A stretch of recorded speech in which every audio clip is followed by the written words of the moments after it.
It's your freak hostess, Jody, and you're tuned into Provocative. No one knows what it means, but it's provocative.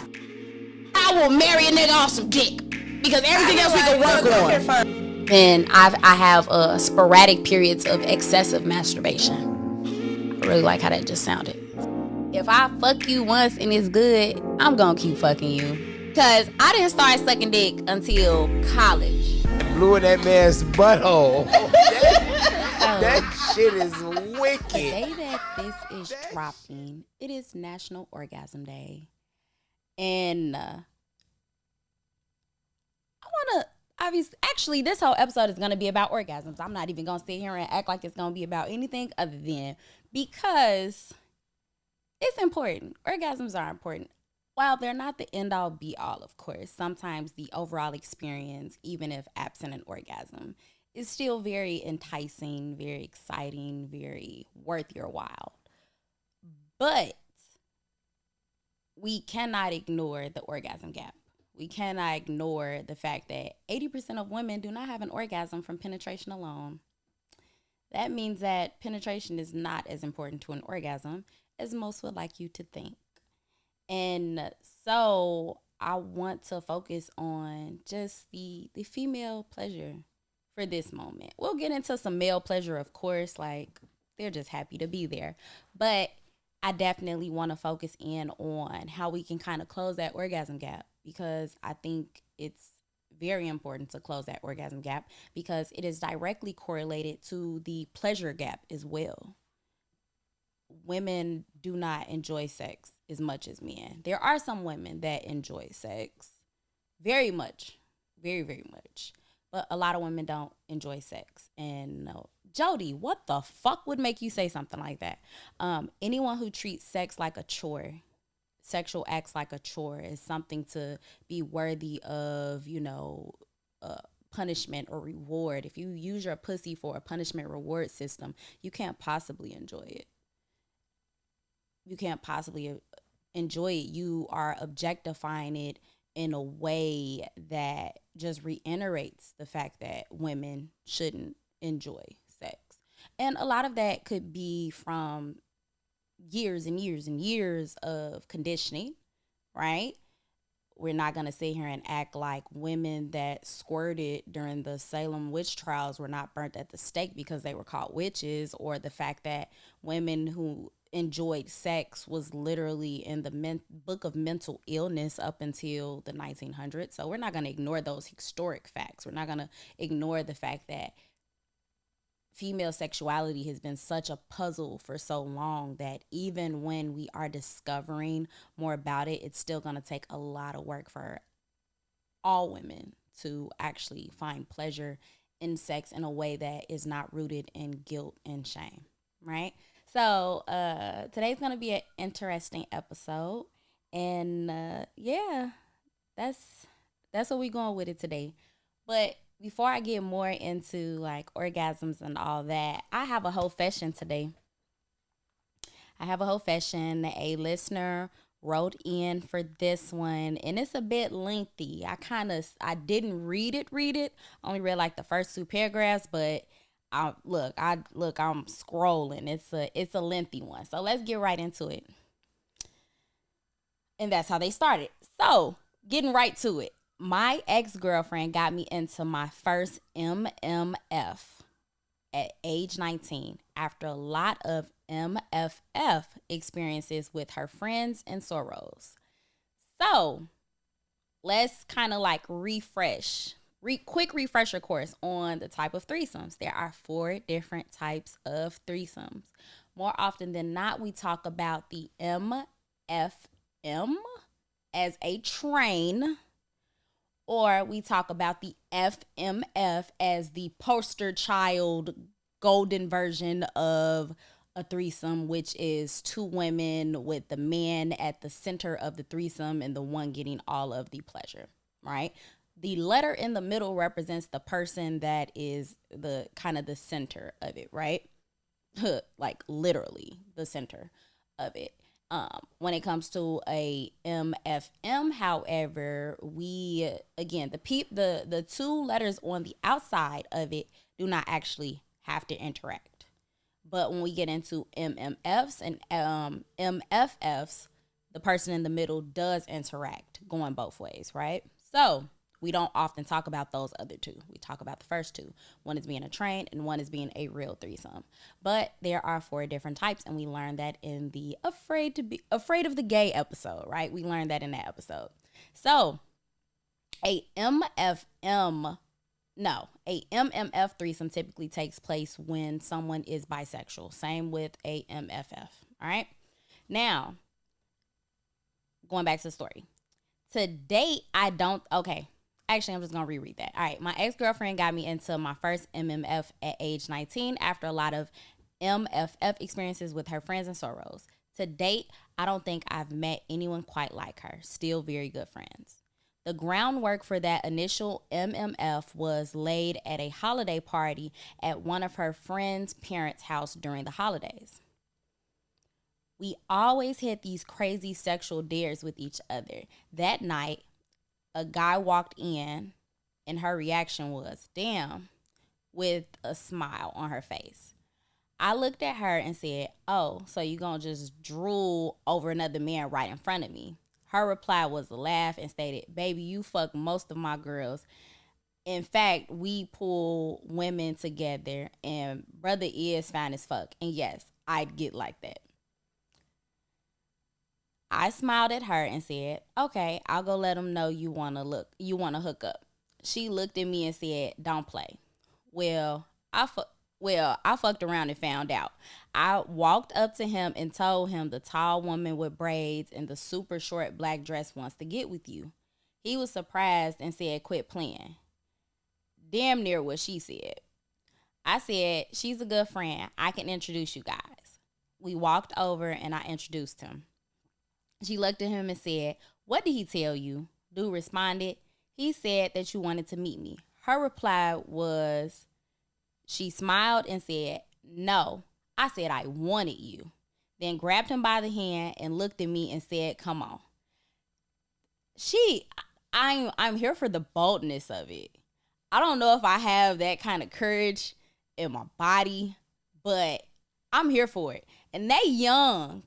He said 19. Like, I told y'all before, I was a totally different person at the age of 19.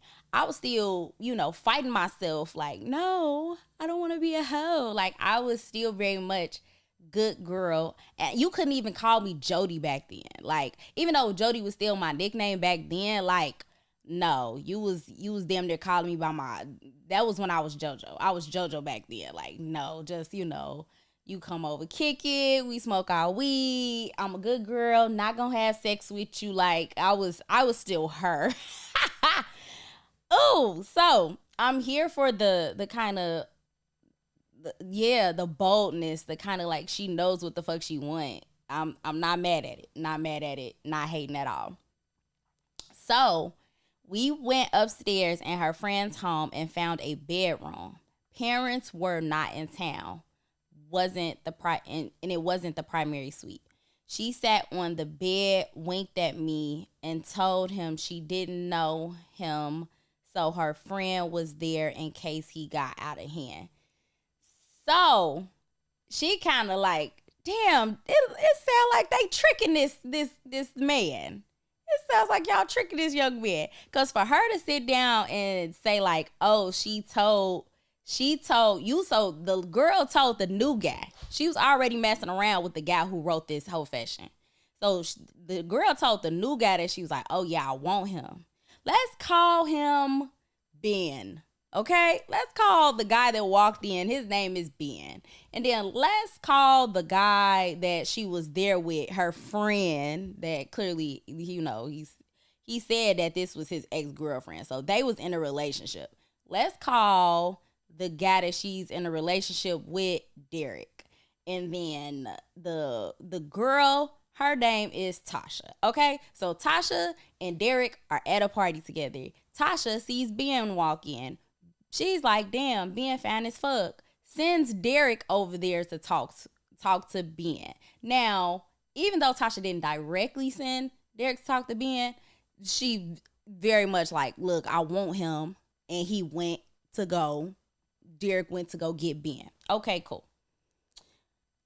I'm a little high, so I hope I keep their name straight. All right, so Tasha, you know, Ben walks over with Derek. Derek introduces Ben to Tasha. Tasha's like, okay, let's go upstairs. All right. Then Tasha tells Ben, I don't know you like that.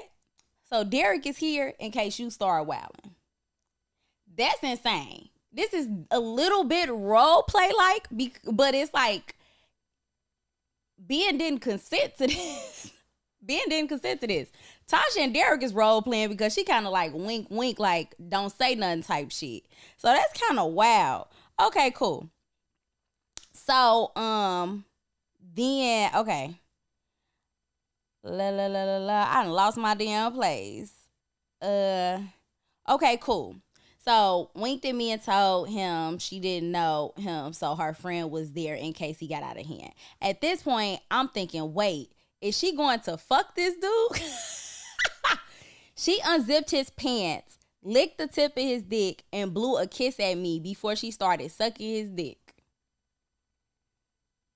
So I should have been mad as fuck, but it was actually like I was watching a movie and it was hot.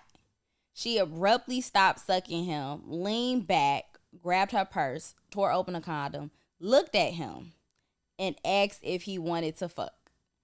Before he could answer, she had put the condom in her mouth and put it on his dick with her mouth. Her right hand pulled her panties off and tossed them at me. She laid back, and as he slid into her, he tried to kiss her. She said, "No, baby, we're just fucking." Okay. The excitement must have been too much because he got in about 5 good strokes before coming. He laid on her and she said to him, "Nigga, you just nutted, so you are done here. You can leave." Oh, wow. Brother pulled his pants up and got out of the room quickly. She looked at me, smiled, and walked over, and we had the most erotic kiss. Then she whispered, "You know that dick was all in my mouth. I hope you don't mind." Wow. Like, that was very much so this is like the intro to what eventually becomes the MMF threesome, but that is like some exhibitionist voyeur, somewhat humiliation kink shit. So yeah, okay, cool. So it continues. It says, so that party was on a Saturday. That Wednesday, she asked if I would ever do an MMF with her. So I guess that was damn near a temperature check. Tasha was temperature checking Derek because you over here trying to see if he would even be cool with you fucking somebody else while he's in the room in front of him type shit. So that was definitely a temperature check move. So it says that Wednesday she asked if I would ever do an MMF with her. I thought she meant me and another guy taking care of her. So he's thinking like, oh, a MFM threesome. I was like, so you want me and another guy fucking you? She said, no. I want a threesome like we have with my girls where everyone participates with everyone. A MMF is everyone participating. She said MFMs were awkward to her because the guys are too busy trying not to touch each other to actually enjoy. Well, that led to a 3-hour argument because I said, I am not gay and I am not going to suck some dude's dick. She said she wasn't gay either, but she enjoys eating pussy. I agree, ma'am. I'm not gay, but I will eat coochie. So I get it. We're here, sis. I understand that part. I'll keep reading. She kept saying, try it if you aren't comfortable. Telling somebody to try some dick is crazy. She kept saying, try it. If you aren't comfortable doing something, then it's not something you would have to do again. That sound like that shit Tank said. Then Tank say, if you suck dick once, that don't make you gay. Ain't he the one that said that?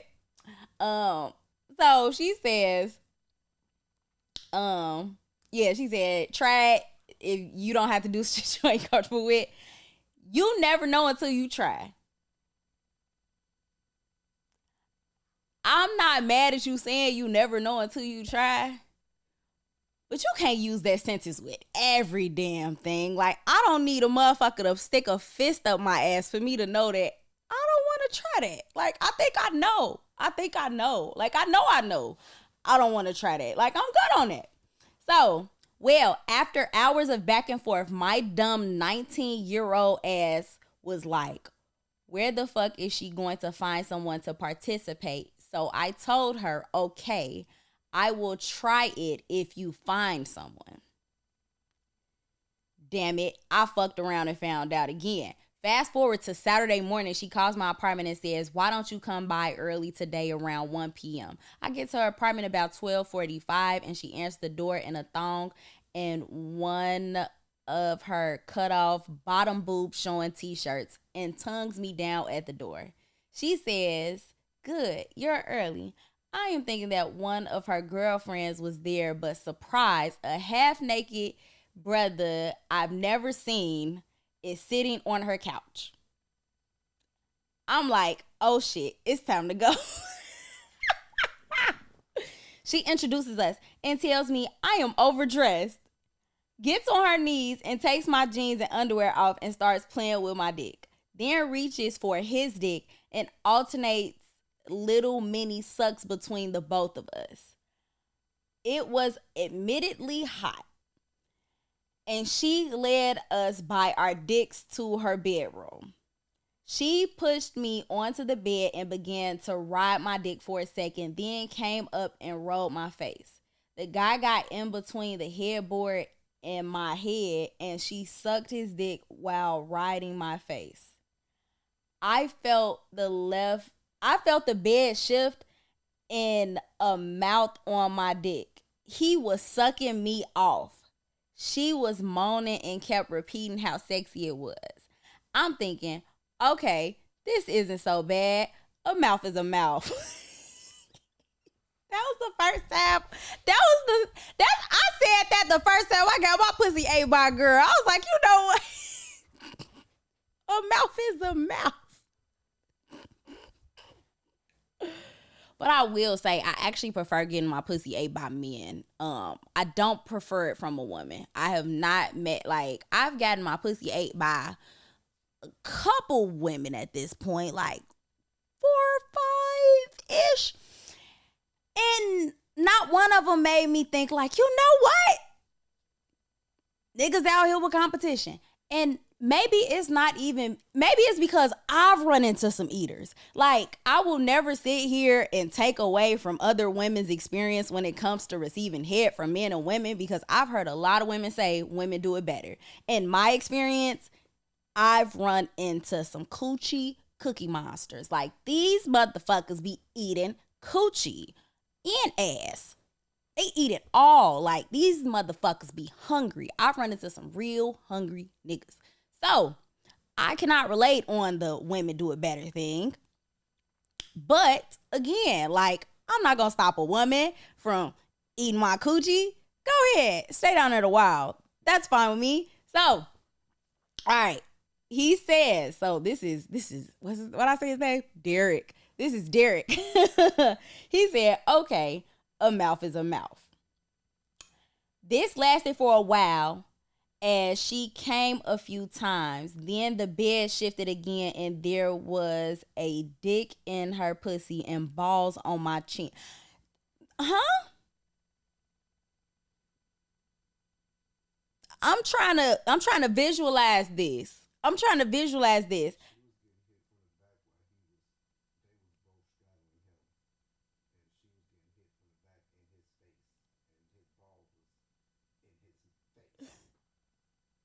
what? Say it again. Okay, she getting hit from the back. Where's Derek? Oh, I'm thinking they switched positions or some other shit. Okay. All right. Cool. Yeah, he got balls.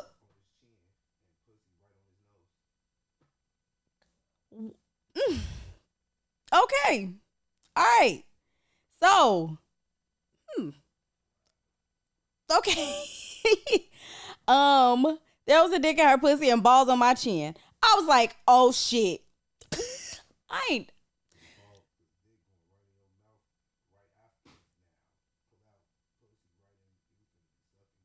Like, I've never been like, oh shit, dick's on my chin. It's a dick chin.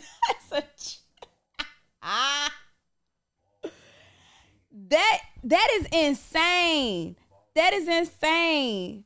No judgment, of course, but this is crazy. I was like, oh shit. She was obviously having a blast from the sounds of it. She came again and again, and suddenly that dick was in my mouth. And she was hyper excited. Apparently, I knew what I was doing because he nutted as soon as I got accustomed to the experience. Yup, and I swallowed. She grabbed my face and we kissed as he went back to sucking my dick. It was a crazy Saturday as we both fucked her and sucked each other several times. He even rolled my dick while she sucked him off. That experience broke Pandora's box and was the first of many MMF threesomes and more sums, and expanded my entire sexual horizon. I know you have questions and you know how to reach me. I know it was long, but hopefully it was worthy of a HOEfession. Wow. I want to say that was probably the craziest HOEfession I've had to date. Like, I know I said in like a previous episode when I did like one of the threesome, one of many threesome episodes, but wow, like I've never seen a threesome like this. I've never seen it. Like, not even with porn. So you gave really good visuals. Thank you for that. That is insane. Somebody, I've never been, so the threesomes that I've had I've had the FMF, where my very first threesome was an FMF. Me and the girl didn't really do much interaction. And then I've had a MFF, where I was interacting with both the man and woman. We was all interacting together. So those were all my other threesomes. I was approached by two guys in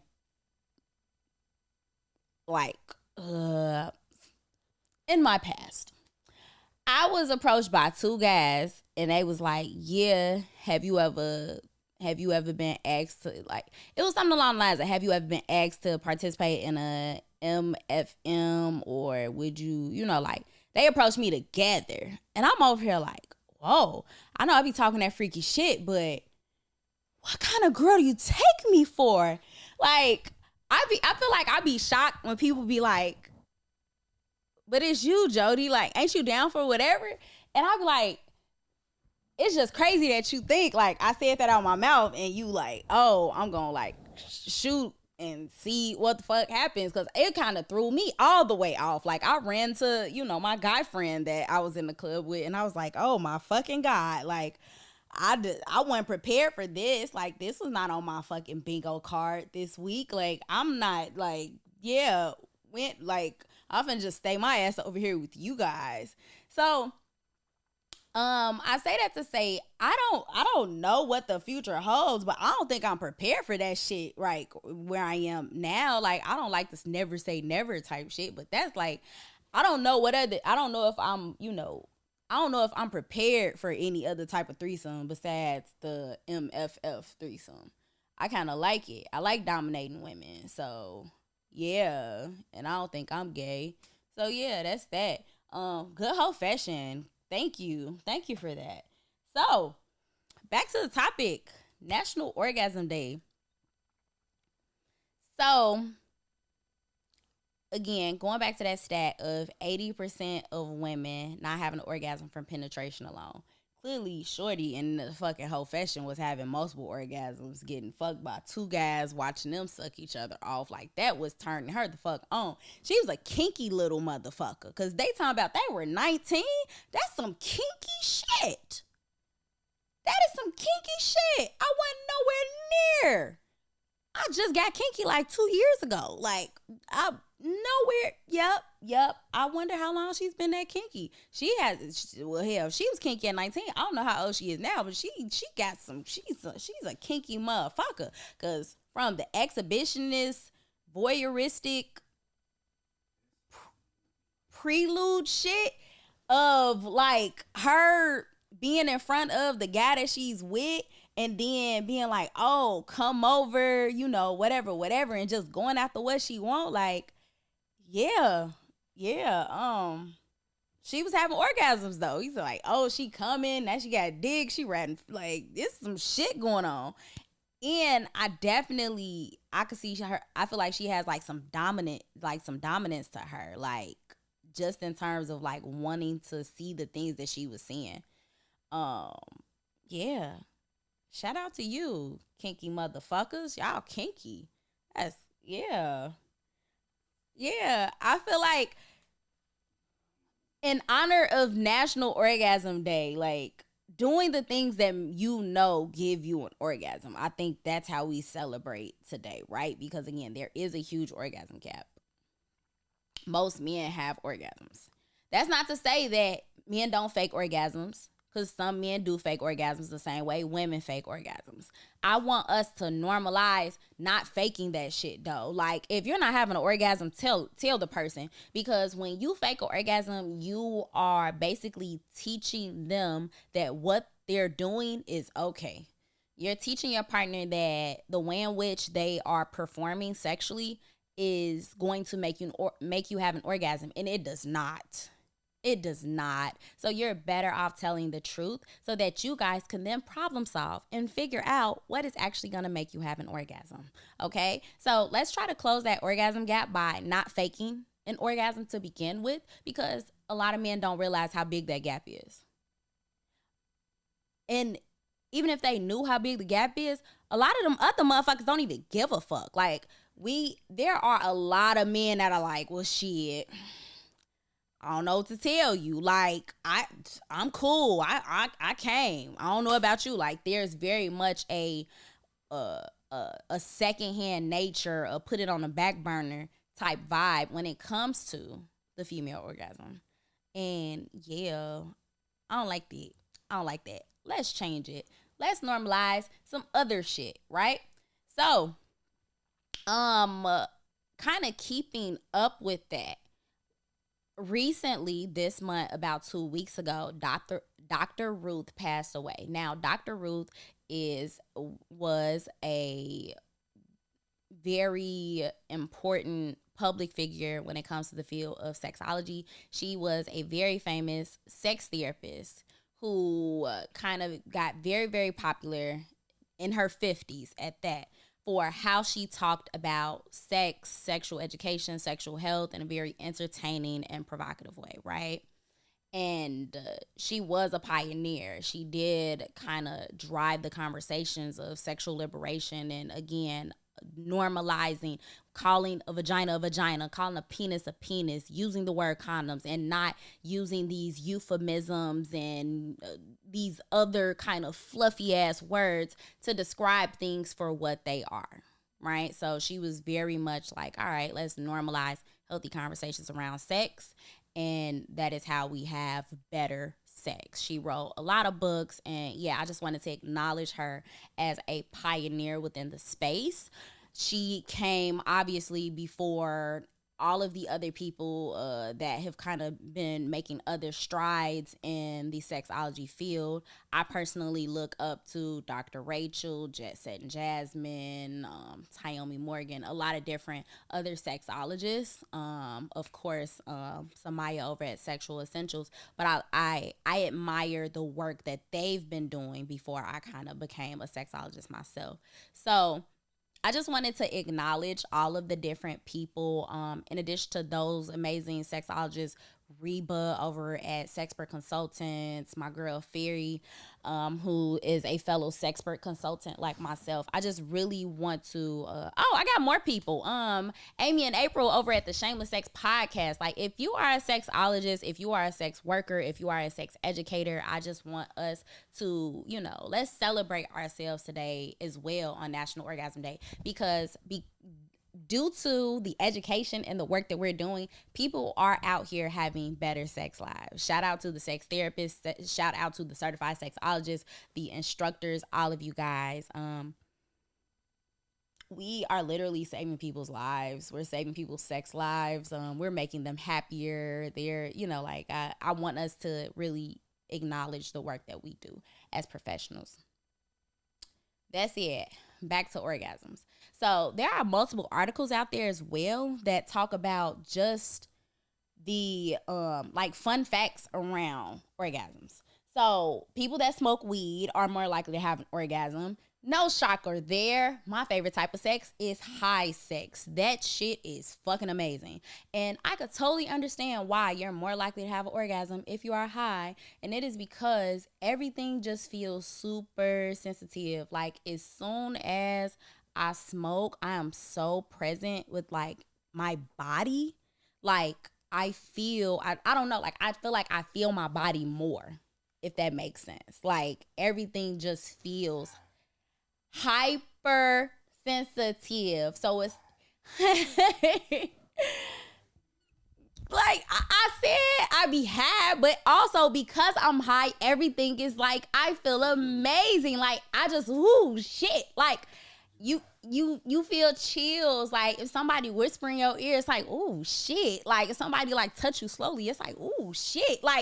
Ooh, touch me, please. Everything feel good. Everything tastes good when you high. Everything feel good. Everything damn near look good. Everything is good. Everything's just better when you high. So I can see why being high will put a woman in such a relaxed state while also tapping into the presence of her body that makes it easier for her to have an orgasm. I could easily see that. That's why I also think I probably have way more orgasms than, most of the people that I know, because I'm I be high a lot of the times. I be high a lot. So yeah, if I smoke and then I fuck, it's going to be amazing. And I'm not just talking about weed, I'm talking about shrooms too, because that shit fire. So yeah, being high, yeah. I also read somewhere that if you are really passionate about politics, you're more likely to have an orgasm.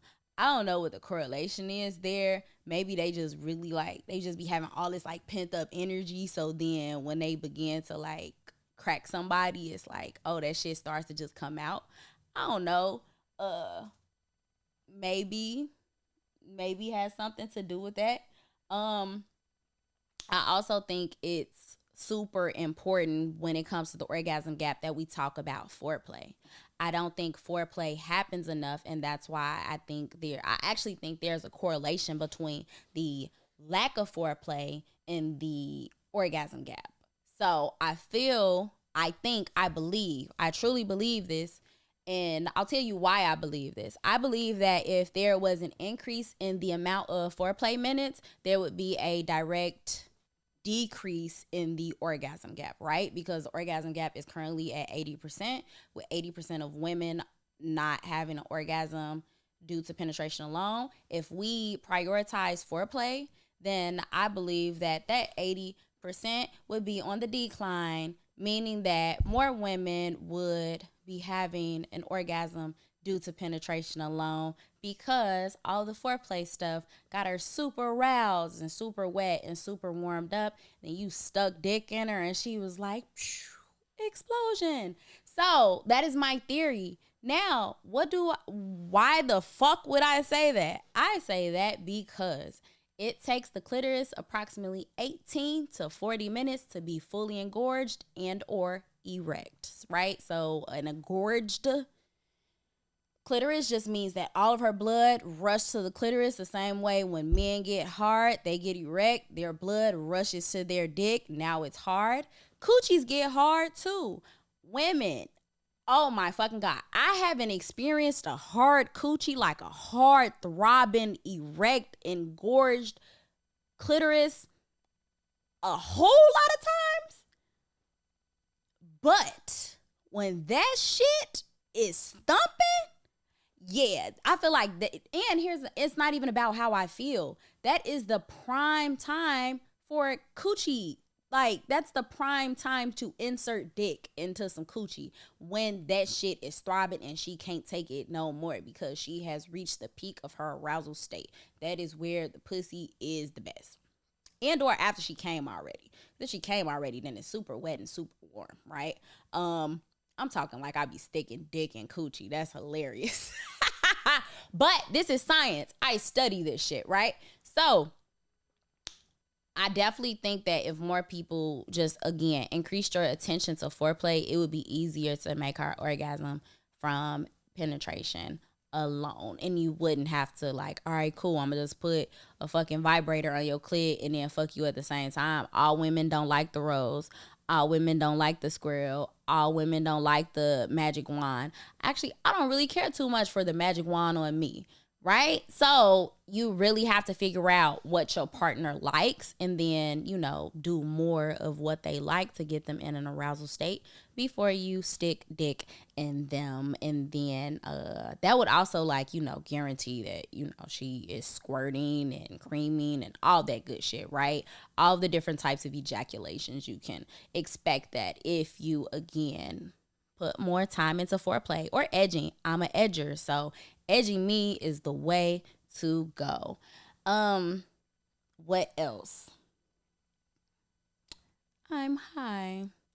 We're talking about orgasms. So I put on Instagram, was this yesterday? I put on Instagram the exact thing I just said. I said, unpopular opinion, foreplay should last 18 to 40 minutes. The amount of people that got under that post and said, no, excuse me, this wasn't a fucking debate. I said foreplay should last at least 18 to 40 minutes. If it takes 18 to 40 minutes for a clitoris to be fully engorged, you are not ready to have sex prior to that 18 to 40 minutes of constant stimulation. Because, by definition, foreplay is the psychological and physical activities that get you into a very aroused state. That said, stop thinking foreplay is sucking dick and eating pussy. That is oral sex. That is oral sex. That is intercourse. That is sex. Right? I know you guys think like, oh no, sex is penetration. Sex is not just penetration. And if you've learned anything from listening to and watching Provocative over however long you've been watching and listening, you know that penetration is not it's not just penetration. It's not, right? It's not. So let's focus more on all the other things that get your partner aroused, right? Might be dancing, it might be touching, it might be kissing, massaging, stroking, all of those things slowly, talking to your partner. You might be with someone who has the word is on the tip of my tongue. Oralist? Not oralist. No, it's not oralist. I'm hassle. I can spell the fucking word, but I can't fucking pronounce it. It's crazy what weed'll do to you. When somebody got a kink about, it's a oralistic kink. It is. Yeah, it is an oralistic kink. It's just spelled A-U-R. Okay, yeah, oralism or oralist.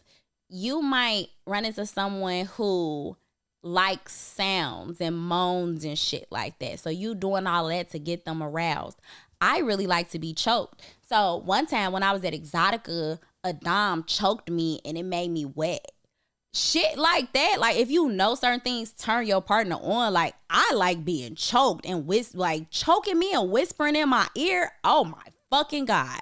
When it's the right person. You can't have no soft man hands and think you finna choke me and think that's gonna turn me on. I'll be like, nigga, go like touch some concrete or something. I need your hands to be a little rough. I need to feel the dominance of it. Like, get your soft manicured hand ass off of me.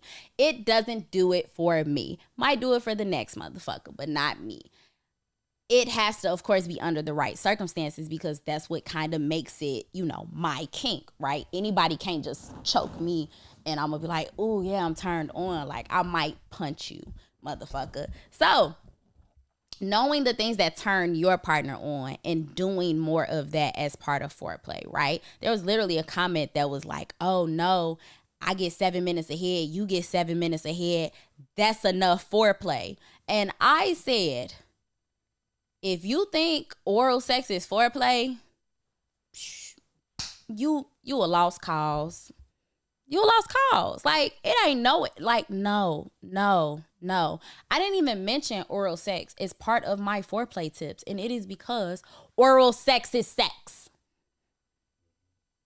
Oral sex is sex. All right? That's why it's called oral sex. That's why it's called oral sex. A hand job. Now, I know y'all not out here giving good hand jobs. And I know y'all ain't out here giving good hand jobs, because I've heard from so many men say, now, why you think you could beat my dick better than me? And that's probably the funniest shit and the realest shit I've ever fucking heard. Because these men have been beating their dick since they was 10. They could get themselves out the fucking way in 60 seconds if they wanted to. They know how to beat their dicks very good.